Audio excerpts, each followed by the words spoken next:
2023년 1학기 기말고사 저현고 생명과학원 내신 분석 리포트입니다. 우선 저현고는 중간고사를 보지 않았기 때문에요. 범위가 생각보다 굉장히 넓게 분포가 되어 있고 학생들이 공부하기가 쉽지 않았을 거예요.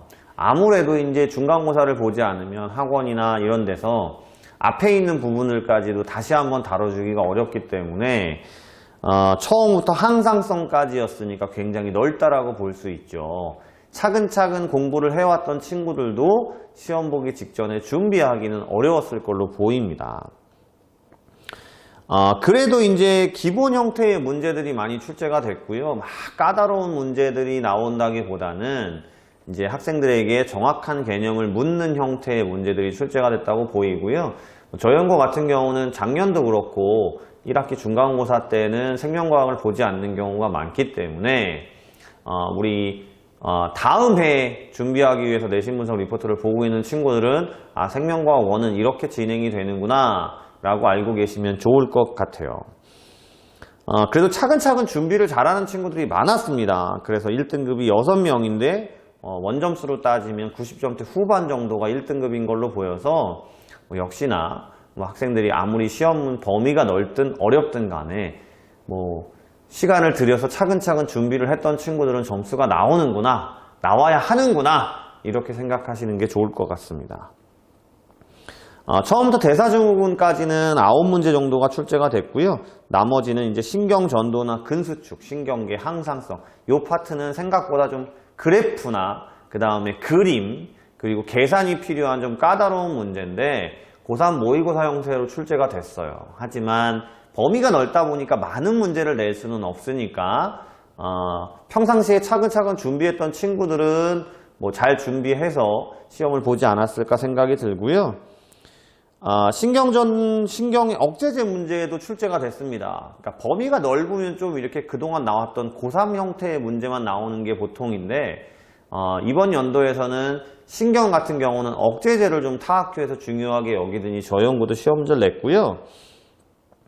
항상성에서 혈당량 조절 문제는 출제가 되지 않았어요. 특이사항에도 보시면 아시겠지만 그렇다고 해도 이제 범위가 넓으니까 엄청나게 지역적인 문제는 출제되지는 않았습니다. 대표 문항 분석에서는 제가 문항 형태를 쭉 나열을 해놨는데요. 보통은 이제 수능 특강이나 고3 모의고사에서 변형을 하는 문제들이 뒷부분은 좀 나왔고요. 그 다음에 앞부분 형태 같은 경우는 타학교 내신 기출문제에서 주로 출제가 비슷한 형태가 많이 되는, 그러니까 다시 얘기 드리지만 범위가 넓기 때문에 교과서나 부교재에 있는 엄청나게 지역적인 문제를 보다는 고3 모의고사에서는 지역적인 것보다는 이제 중요한 포인트들을 잡아갖고 나오거든요. 근데 그게 처음부터 대사증후군까지는 고3 모의고사에서 그렇게 어려운 문제들이 많이 안 나오다 보니까 그 부분은 내신 기출 문제에서 너무 디테일하게 들어가는 지역적인 부분보다는 자주 나오는 형태들에서 중요하게 여기는 것들, 이것도 생각보다 양이 많습니다만 그런 것들을 준비하시는 게 당연하게 할 일이고요. 신경부터 뉴런부터 항상성까지는 이제 너무 지역적인 부분보다는 고3 모의고사 형태에서 중요하게 여기는 것들, 그것도 이제 너무 어려운 문제보다는 자주 나오는 그리고 꼭 알아야 되는 계산 형태나 기본 개념들, 그래프 이런 것들을 파악하는 연습을 하셨다라고 하면 문항 문제를 푸는 데 있어서 크게 어렵지는 않았을 걸로 보입니다. 그래서 학원에서도 내신 기출문제를 드리고 준비를 시켜드리지만 고3 모의고사 뒷부분은 수능 특강이나 고3 모의고사들도 이제 평상시에 좀 풀어나갔다라고 하면, 그래서 가장 중요한 거는 기간이 넓고 범위가 넓으면 앞에 공부했던 것들이 잊혀지잖아요.